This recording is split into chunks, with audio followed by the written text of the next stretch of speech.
Kai jajah le Jawa mertutun. Tengok macam mana merdeka. Leher tutun le Jakarta nya hidup le Jawa.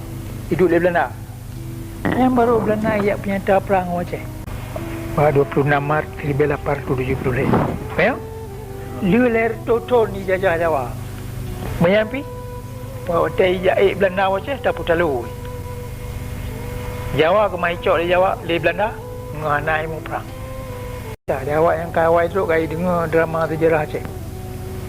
Bertanya Aceh tak kalian jumuh Jawa yang pun gila mi Belanda yang jabat suratnya jabat ultimatum mana Aceh. Sona ni?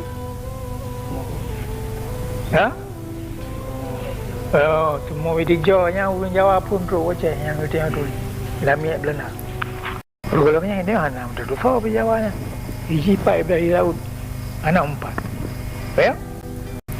Oleh dia Aceh mulai pun dekatnya ibarat Belanda. Tatuli Jawanya jiudet je mati Aceh. Tiba-tiba tidak du Belanda. Atau waktu rantai. Ya?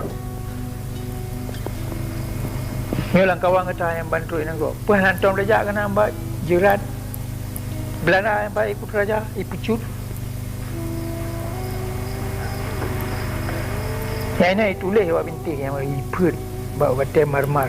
Nan tidak dulu yang kata gagung kenang parang kenang budi urinci dan. Kalau lanannya yang ditengok jawab Jawa. Kalau ramai Jawa yang Belanda.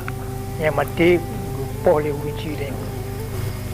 Payah kalau nyawa yakin ro tu nyawa Jawa nyawa musuh pusaka dia.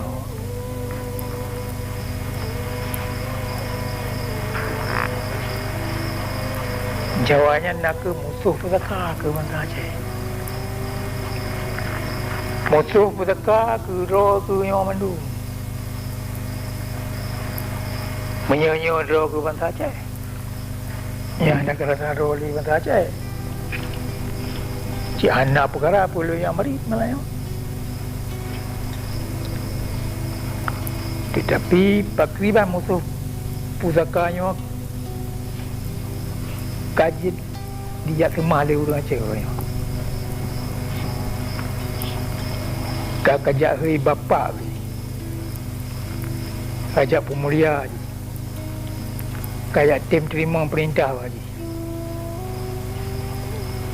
Kata jangke haji sebagai orang yang perintah. Ada nanggro Aceh dah ada bangsa Aceh. Yang mana kejadian? Kaya?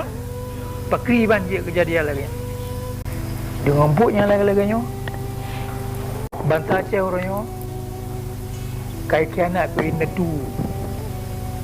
Kai kianat ke negara. Kai kianat ke bangsa.